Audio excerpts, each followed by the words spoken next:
inflation. I mean, we have people that go to the grocery store, people that get things here and there. They've noticed that prices have been rising, or the value of the currency has been dropping. That's really what happens, is the purchasing power drops. Prices really don't rise, but in essence, that's what we're told. That's what we're driven into us from everywhere, for the most part. Prices rise, but prices don't rise. The value of the dollar drops. That's what happens. Anyway, so with all this quantitative easing, they called it, we'll call it through the Great Reset in 2008, 2009, that whole time period, there was trillions and trillions printed. Why haven't we really seen anything from that since then? Now, we're in 2021, and they doubled down, tripled down, like tenfold, 20-fold they have to this kind of stuff. Why haven't we noticed it really on Main Street? Really? Well, we have to a point. If you follow the stock market, you can see it's at record highs. It's never been this high, and it just keeps going no matter what happens, it seems, no matter how detrimental it is, no matter what the unemployment is, no matter how many people are on food stamps, no matter how many people are on welfare, no matter what's going on. It seems like the stock market just continues to rise and rise and rise. Well, that is where the inflation is right now. It's Wall Street, because what happens, if it's not down on our level, not down on Main Street's level, society, the regular folks level, you really won't feel it. You'll feel it some with, like I said, your food, milk, eggs, that kind of stuff, a little bit. But once the stuff that has been made and printed, and I would say illegally duplicated, they call it counterfeiting, if you and I were to do it, once that gets down to our level, then things just explode. And that's what causes major inflation. Stagflation, it can start out, and then hyperinflation hits, and then pretty soon, we're no better than Zimbabwe or Argentina or Venezuela. On this note, before Venezuela crashed, before they got down to zilch, they had the highest stock market. A few years ago, they were the best. They were the place to be because you couldn't go wrong. That was right before everything dropped and their paper currency became worthless, and no one wanted it. That's what happened. I'm not saying that's going to happen here. I'm saying that that's what it feels like. That's what things look like. I'm just saying beware. Watch out. So I'm trying to explain this a little bit. I'm trying to explain it to some people. And I think I just got, if you know the game of Monopoly, everyone knows the game of Monopoly pretty much. I'm not going to show the board and the pieces. I thought about that. I think this is easier. Keep it simple. So this right here, this is all the Monopoly money that you need to play a game. So this is what says, there's so many properties, there's so many things out there, there's so many hotels, there's so many houses. This is the stack of everything that comes with one game of Monopoly. All right, that's what keeps. So you pass go, you get $200. You have to pay taxes, income tax, whatever the board says, 10%, or if it's $75, you're paying that. You got to pay people's rent. You pay what's marked on there. You land on a property, you pay what they ask or what the stated price is, unless one of the rules are if the person landed on it, didn't buy it, then the bidding starts, and everyone at the table or at the game can bid on it. And once the bidding ends, whoever's at the top gets the highest bid, gets that property. So we'll just use, if Boardwalk's $400, okay, we use that as an example. It's $400. The person who landed on it didn't want to buy it. He didn't have $400 or didn't want to spend the money. She didn't have $400 and want to spend the money. Monopoly money. So then it starts to bid. Everyone around the table can bid. Well, then it starts at whatever you want to set it. You can set it at whatever you want. I mean, it goes where the bankers and the rules that the people playing the game make. So you might sell for $200, but it might sell for $500. Okay, that's it. But it usually hangs right around the asking price on the board, $400. Whether it's a little less, a little more, it's usually right around there. So you're playing the game. This is what Monopoly came with. All this. Okay? That's great. So what happens? Someone comes over, says, hey, I printed up a whole bunch more. Now I have this too. So we're going to play with this that it came with, and we're going to play with this. Okay? Okay, well, people are playing with this. That's fine. I mean, this sits in the bank. This is what the game came with. This sits in the bank. This is the other stuff that was brought, so they just sit there. So if you and I and some friends are playing Monopoly, nothing changes. The extra money just sits there. The extra stuff that was printed, you know, this is original, this is extra. The extra stuff that's printed just sits there. Nothing happened. No harm, no foul. Unless, now, every time you pass go, you get $200. Now you get $400 because there's more of this. Now we get double. So instead of when you pass go, you get $400. And then if you get something on a chance card or community chest card that says you get $100, now you're going to get $200 because we have more of this. We're going to make it funner, right?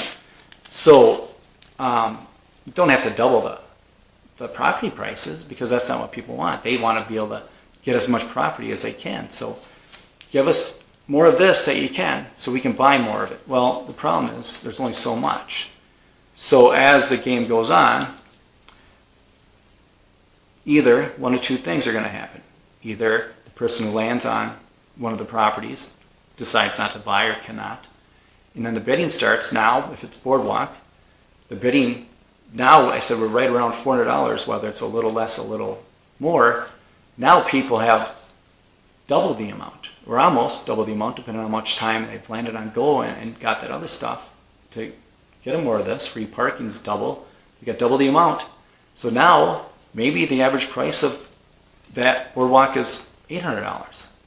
Okay, well, that's what it costs because, well, there's more of this, so now we can afford that. All right? So nothing's changed. No one's gained anything. No one's got any more properties. No one's got the opportunity to buy anything more. They're just paying more for it. All right? So now these are both. These, I'm putting together. These are both of those. All right? So that's fine, and it's just going like that. The bidding starts to happen, and it's almost double now. So someone comes along and says, hey, I got these. I'm going to bring this. So these are the first two things of Monopoly. These are another one we're going to add to it. So then we're playing, now almost everything's double. Prices are almost double, playing with double the amount of cash or Monopoly money that we had. Now we're putting this in the bank too. So this goes in the bank. It just sits there. This extra sits there. That's all it does. It just sits there. So everything's the way it's been playing. Everything's almost double because we have extra of this. No one's got anything more, but we have extra of this. So that's why everything almost costs double. So then if you own properties, you probably want to raise your price of rent because you have more of this and you know the other people have more of this.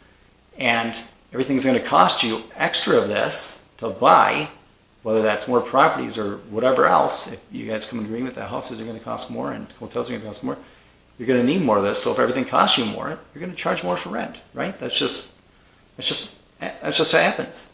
So now we're at double. So if another person brings an extra stack right here, just sits in the bank, and nothing happens until you introduce this. Like you introduced the first one, the first double. You introduce this, that caused almost a doubling of everything price-wise. Now this is the third one. You introduce this into the people playing the game. What's going to happen? There's no more properties. There's no more houses. There's no more hotels. There's nothing more than what there is available. What there's available with the first stack of money and the second stack of money. There's nothing more. All you're doing is introducing one more stack of these. What's going to happen? Well, if you introduce it, well, now it's adding another stack. So now when we pass go, we're going to get $600. Now, when we bid on that Boardwalk, it's going to be right around $1,200 because it's triple. You know, that's just what happens. And I'm hoping I can explain this. So this is when it hits. This is when it hits us. Is when stuff like that happens. If this stack So if these two stacks just stayed in the bank and everyone played with the original stack, these two stacks stay in the bank and everyone played with the original one, nothing's going to change in the game of Monopoly. Everything's going to cost the same. Everything's going to be the same price. As soon as one of these stacks are introduced to the people playing the game and things are adjusted for that, that's when things change. That's when inflation hits you and I. If not, the extras just sit in the bank, the people who are in control of the money make out. They get it. They can play with it, do what they want with, but the society, the country, is not going to feel inflation until everyone touches it and everyone gets involved with it. There's no more products. There's no more houses. There's no more land. There's no more anything really, you could say, but the currency itself has doubled and tripled, quadrupled, and even more. So there's nothing more. Everything just costs more. So in the end, because the people at top have taken stuff right off the top, they've spent it with the most purchasing power, they make out while you and I slowly suffer because of inflation. So I'm hoping that I explain this. I'm trying to get something visual here. I'm hoping just to get people to understand why right now people really haven't seen inflation. You really haven't seen it. You've seen some here and there, just trinkles, just some crumbs of it. But when that stuff comes down to Main Street, it's going to be parabolic. It's going to hit. It's going to be. It really could be disastrous. So I'm trying to explain why it hasn't hit yet, really, and what's happening with it. Trying to get people to think of, visually, what is going on. Because you hear people talking, and you don't see things happening. Well, put it in the perspective of the game of Monopoly. Extra money sits in the bank. Doesn't get introduced to the players. Nothing happens. Once that's introduced to the players, through ways of, like I said, doubling the price, the price you get when you pass go, the amount you get, and through other things. Everyone's income goes up. Nothing else is produced. So prices rise and rise and rise because everyone has more money. Changes really nothing, but the people at the top get their cut. And their cut is a lot. So hopefully it has helped. Hopefully it didn't confuse you more. But thank you for watching. As always, stay vigilant, protect yourself, protect your family, protect your wealth, and protect your health.